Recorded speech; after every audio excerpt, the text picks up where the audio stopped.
اب اگلا مرحلہ آیا ہے اور یہ ہے بہت اہم، تزکیہ۔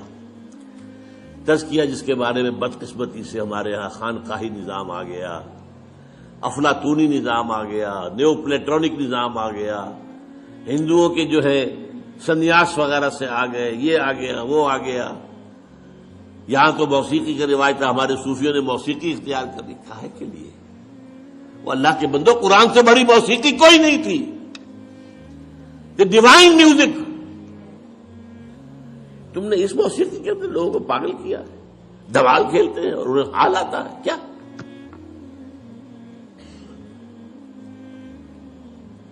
تزکیہ کیا ہے تو جان لیجیے۔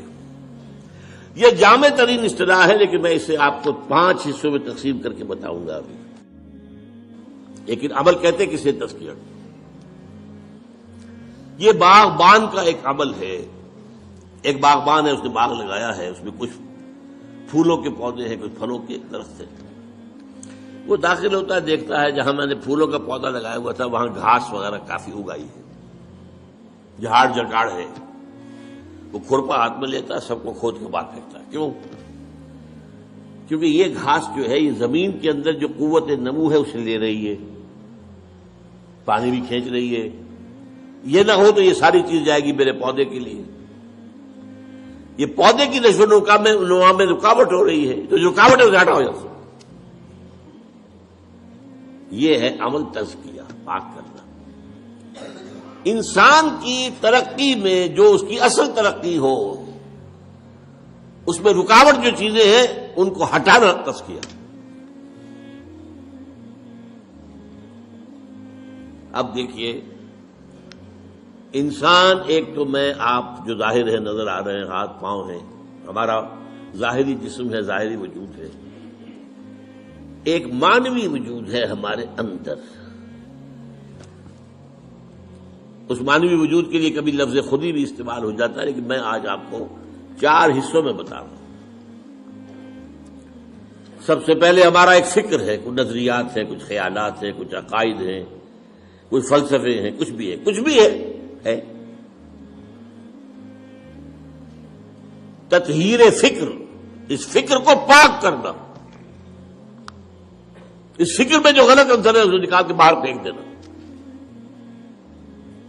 اگر یہ فکر کی غلطی موجود نہیں تو آگے نہیں، آپ کی ترقی نہیں ہوگی۔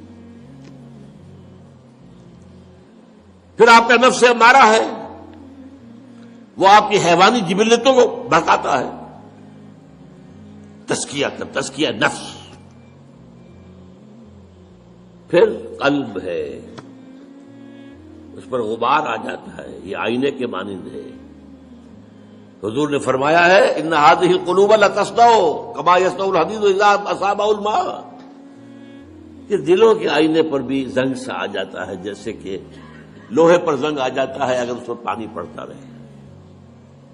پوچھا گیا فما جلاؤها یا رسول اللہ؟ فرمایا کثرت ذکر الموت و تلاوت القرآن۔ اس کو میں کہہ رہا ہوں تصفیہ قلب۔ پھر روح ہے، روح میں ایک نور ہے، روح نورانی ہے۔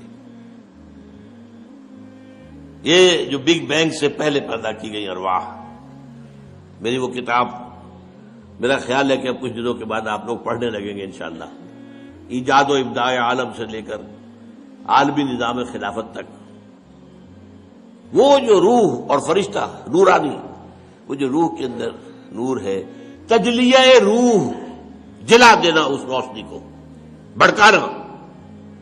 یہ 4 کام ہیں جن کے لیے ایک لفظ قرآن نے تزکیہ استعمال کیا۔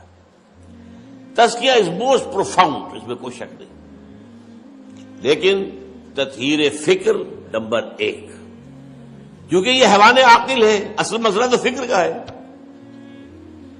فکر غلط ہے، ساری بات غلط ہو جائے گی۔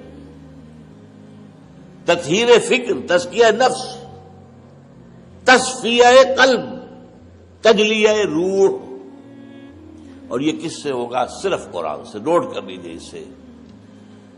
اور یہ حقیقت جس قدر اقبال نے بیان کی ہے، کسی نے بیان نہیں کی، کسی نے بیان نہیں کی، at least to my knowledge none. نہ کوئی عالم، نہ کوئی مفسر، نہ کوئی محدث، کوئی نہیں۔ گر تمی خواہی مسلمان زیستن، نیست ممکن جزب قرآن زیستن۔ یہ قرآن کیا ہے؟ کتاب زندہ قرآن حکیم۔ یہ کیا قرآن کو دیکھ رہا تھا، کس انداز میں دیکھ رہا تھا؟ How he was over odd.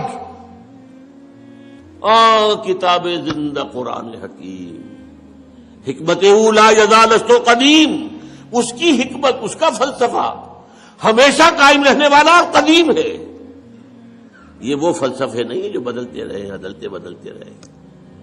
حکمت لا یزال است قدیم، حرف اورا ریب نئے، تبدیل نئے۔ اس کے حرف میں کوئی شک ہو سکتا ہے؟ نہیں۔ کوئی تبدیلی ممکن ہے؟ نہیں۔ آیا شرمندہ تعویل؟ نہیں۔ اس کی آیتوں کی کوئی تعویل ہو سکتی ہے؟ نہیں۔ اور جو اب جملہ آ رہا ہے، فاش گویم آنچے در دل مزمرست، صاحب بتا دوں جو میرے دل میں چھپا ہوا ہے، یہ کتابیں نیست چیزیں دیگرست۔ اسے کتاب نہ سمجھے، کچھ اور ہے۔ تو اللہ کا کلام ہے بھائی، کلام صفت ہوتا ہے، یہ صفت ہے اللہ کی، لہذا اس کے بھی اوصاف وہی ہیں۔ مثل حق پنہاؤ ہم پیداستو، جیسے اللہ ہے هو الاول والآخر والظاہر والباطن، ایسے ہی یہ قرآن، یہ ظاہر بھی ہے، چھپا ہوا بھی ہے۔ اس کی سطح پر اس کا پیغام ہے، اس کی گہرائیوں میں اس کی حکمت ہے۔ حکمت تک رسائی کرنی ہے بہت آزادی کرنی پڑے گی، پوری زندگی لگانی ہوگی۔ ہاں، سبق حاصل کرنا ہے، تذکر وہ سطح پر بھی ہو جائے گا۔ مثل حق پنہاؤ ہم پیداستو، زندہ پائندہ گویاستو، زندہ پائندہ، الحی القیوم، یہ اللہ کی صفات ہے، اللہ کے نام، وہی شان اس قرآن کی ہے۔ اب آخری شعر ہے، یہ ہے اصل میں جس کا چوں بجاں در رفت جاں دیگر شود۔ جب یہ قرآن کسی کے اندر اتر جاتا ہے، یہ اندر کا اترنا، دماغ سے اترا، قلب سے اترا، روح میں اترا، نس پر جا کے اس نے قدغنیں لگائی۔ چوں بجاں در رفت جہاں دیگر شود، اندر کا انقلاب آ گیا۔ Now he is a changed person altogether۔ قرآن سے زندہ پائندہ گویاستو، چوں بجا در رفت جہاں دیگر شود، جہاں چوں دیگر شد جہاں دیگر شود۔ خاص طور پر تزکیہ نفس کے حوالے سے تو میں حیران ہوں، اقبال کہاں تک پہنچا ہے۔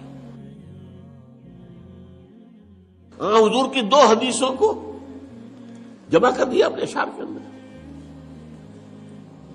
حضور نے ایک بات یہ فرمائی کہ اللہ نے ہر انسان کے ساتھ ایک شیطان بنایا ہوا ہے۔ صحابہ نے پوچھا حضور کہ آپ کے ساتھ بھی ہے؟ وہاں ہے، لیکن میں نے اسے مسلمان کر لیا۔ ایک حدیث ہو گئی۔ دوسری حدیث، الشیطان یجری من الانسان مجری الدم، شیطان تو انسان کے اندر خون کی طرح سرایت کر جاتا ہے۔ اور اقبال کیا کہتا ہے، کشتن ابلیس چیزیں مشکل است، ابلیس کو مار دینا تو مشکل کام ہے۔ جہاں کہ وہ گم اندر آباق دل، وہ تو دل کے گہرائیوں میں جا کے بیٹھتا ہے۔ جب وہ دوران خون کے ساتھ گردش کر رہا ہے تو دل کی گہرائی میں پہنچا ہوا ہے۔ خوشترا باشد مسلمان اشکنی، ہاں بہتر یہ اسے مسلمان بنا لو، کشتہ شمشیر قرآن اشکنی، قرآن کی شمشیر سے اسے ختم کرو، یہ قرآن بھی تمہارے وجود میں سرایت کر جائے گا۔ جو بجا در رفت، وہی بات، جہاں دیگر شود، جہاں تو دیگر شد جہاں دیگر شد۔ یہ ہے قرآن مجید کا ساتھ تزکیہ نفس۔ تجلیہ روح، تصفیہ قلب،